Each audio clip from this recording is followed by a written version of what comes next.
Hello students, good morning everyone. Uh, Today we'll discuss about some basics about waveguides. Uh, why we are using waveguides, what we mean by waveguides, what are the types of waveguides are there, what do you mean by dominant mode, TE modes, TM modes, all these things we'll discuss today.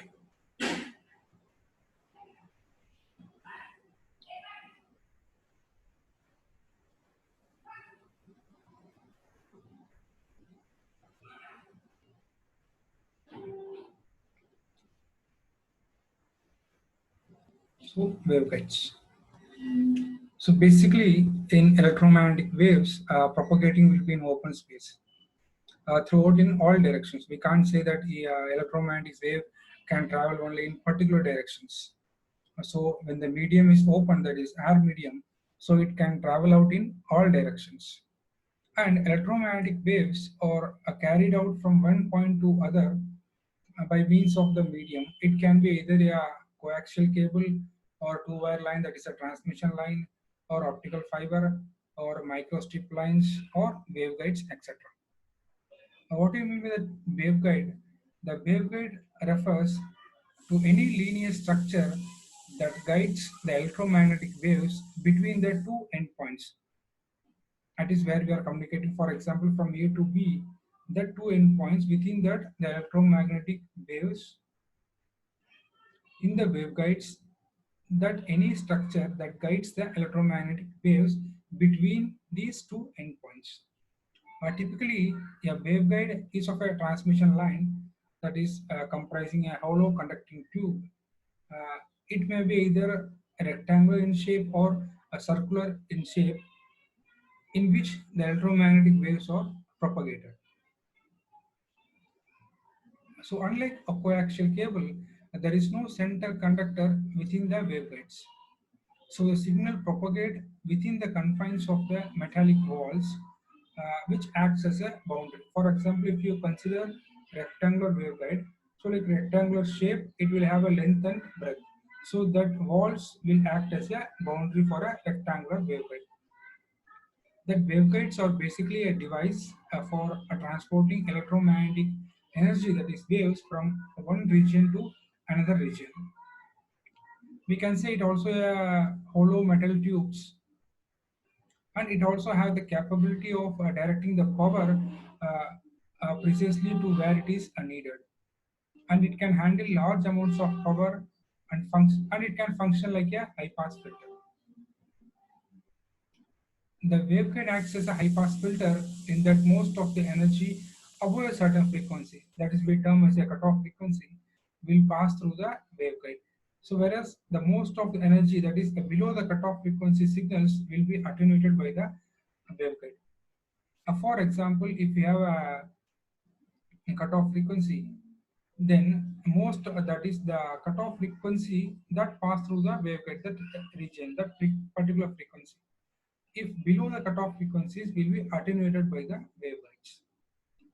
So generally waveguides are used at the range of frequencies, that is microwave frequencies, greater than 300 MHz with 8 GHz. Waveguides are wideband devices, and it can carry either power or communication signals.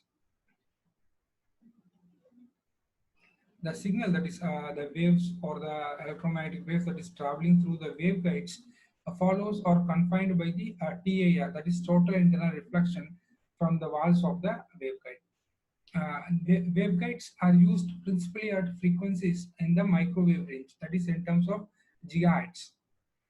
So waveguides will carry or propagate the signals above a certain frequency. That is, we know already we discussed about the cutoff frequencies. So if it is below the cutoff frequency, automatically the waveguide will attenuates the signals. The cutoff frequency of the waveguide depend upon its dimensions. For example, for rectangular waveguide, we have a length and breadth. So based on that, we can find the value of a cutoff frequency for a rectangular waveguide. So generally the power loss occurs in the walls of the waveguide due to induced current. So in order to reduce this loss, so the walls are designed with as much low resistance as possible. So we can avoid the power loss. So generally there are three rules for electric and magnetic fields within the waveguide. So based on the Maxwell equations, first one, the electromagnetic waves do not pass through conductors, they are reflected by the conductors. And second one, the electric field lines that touch a conductor must be perpendicular to it. Third one, the magnetic field lines close to a conductor must be parallel to it. So what are types of waveguides? Already we know that waveguide is a hollow metal tube. Uh, it based on the cross section where it may be rectangular or circular that transmits the electromagnetic waves or electromagnetic energy from one place to another place. Mainly there are two types of waveguides. One will be rectangular waveguide and another one will be a circular waveguide. These waveguides are named based on the dimensions or cross sections. If you consider a rectangular waveguides, which has a rectangular cross section in order to carry the electromagnetic signals, here it carries the microwave signals from one point to other point. It supports TM, that is a transverse magnetic and transverse electric modes. Because we can't define a unique voltage since there is only one conductor in a rectangular waveguide for TEM waves, that is transverse electric and magnetic waves. Here it shows that rectangular waveguide supports only two modes, that is a TE mode and TM mode. It does not support TEM wave. And a rectangular waveguide cannot propagate below certain frequency, that is cutoff frequency. We already know, correct, the waveguides will propagate beyond the cutoff frequency. If the signals are below the cutoff frequency, normally what happens? The waveguide will attenuate the signals. So you can see the diagram of rectangular waveguides, how it will be in direction of x, y, and z. So A, B will be the dimensions for rectangular. So A, B. So here you can see the what about the E plane and H plane with respect to the transverse plane. So length and breadth can be calculated from the rectangular waveguides in order to find the cutoff frequencies. So based on the dimensions only, we can, with the help of dimensions, we can find the cutoff frequency of the rectangular waveguide.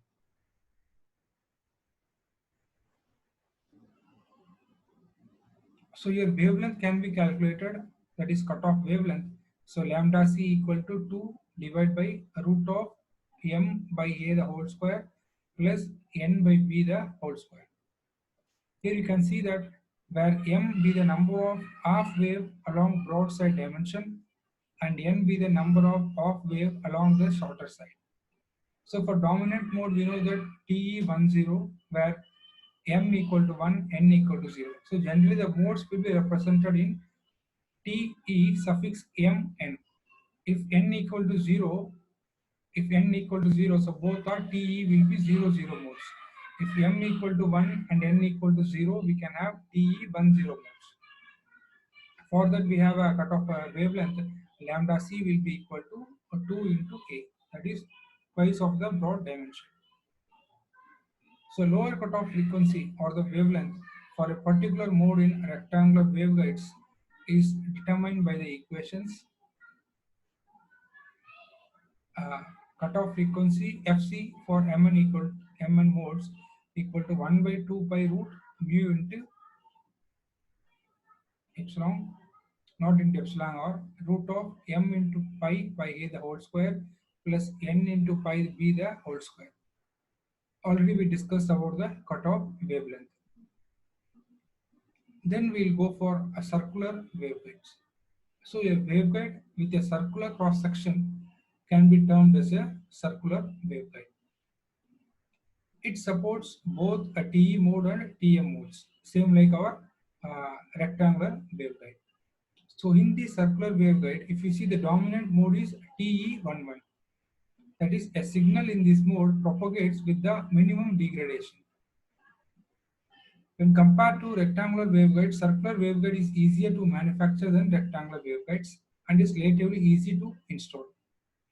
It is usually used to connect a horn antenna with a reflector in tracking radars, and also for long distance waveguides, a transmission above 10 GHz.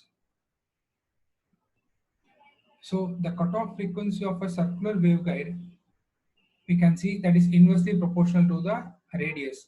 So Fc will be equal to 1.8412 into c divided by 2 pi r, where c will be the speed of light, that is 3 cos 10 power 8 meter per second, and r will be the internal radius of the circular waveguide.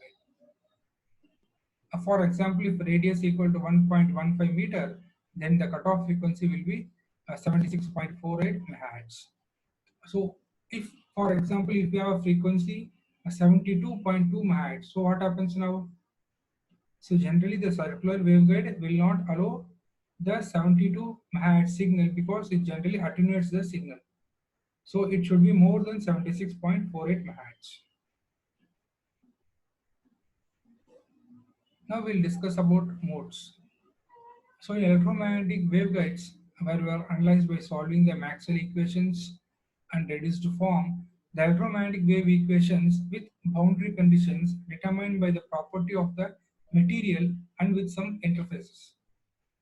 These equations have multiple solutions or modes which are eigenfunctions of the equation system. So each mode is therefore characterized by an eigenvalue which corresponds to a cutoff frequency below which the mode cannot exist in the guide. So what are the waveguide propagation modes we have? So generally it depends on the operating wavelength and polarization and based on the shape and size of the waveguides. So generally it will have a TEM modes, TE modes and TEM modes. That is transverse electric, which has no electric field component in the direction of propagation.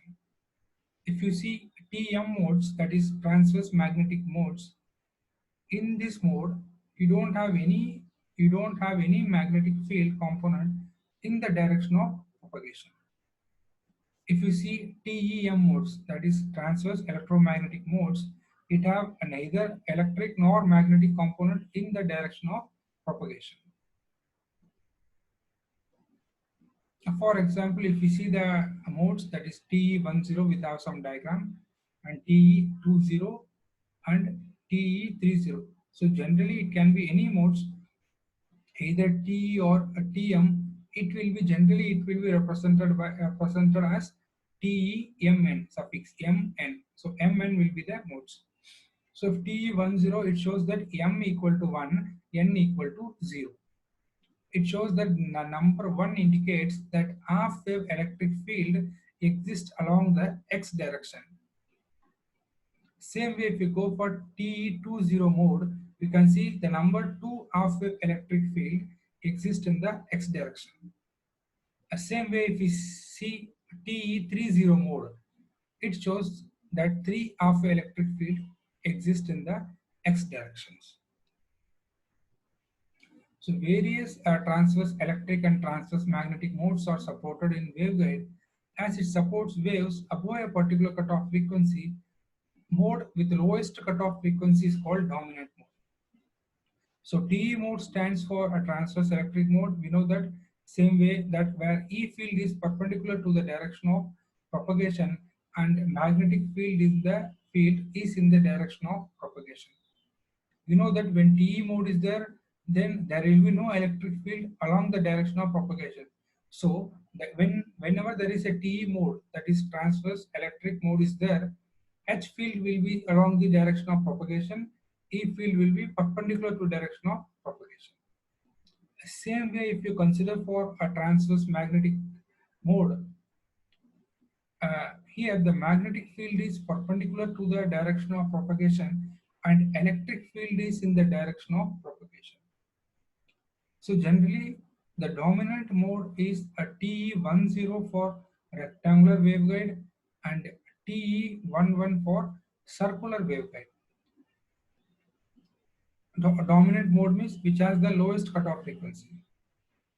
So for rectangular waveguide, TE10 is the dominant mode. So what are the demerits of a waveguide? So waveguide generally it is not suitable to operate at low frequencies due to increase of its dimensions. And then operate it only at a narrow bandwidth. That is very bulky, not flexible, and not economical also. So propagation of EM wave takes place due to reflection in the waveguide. Hence, TEM mode is not possible waveguides. In both, if you see in both rectangular waveguide and also in a circular waveguide, TEM mode is not possible.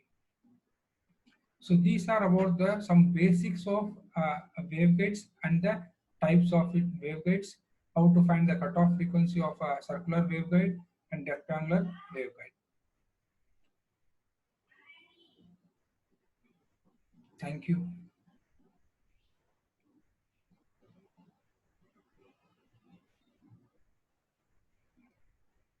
So in next class, we'll discuss about uh, another topics in electromagnetic fields and electromagnetic waves. Thank you. Thank you so much.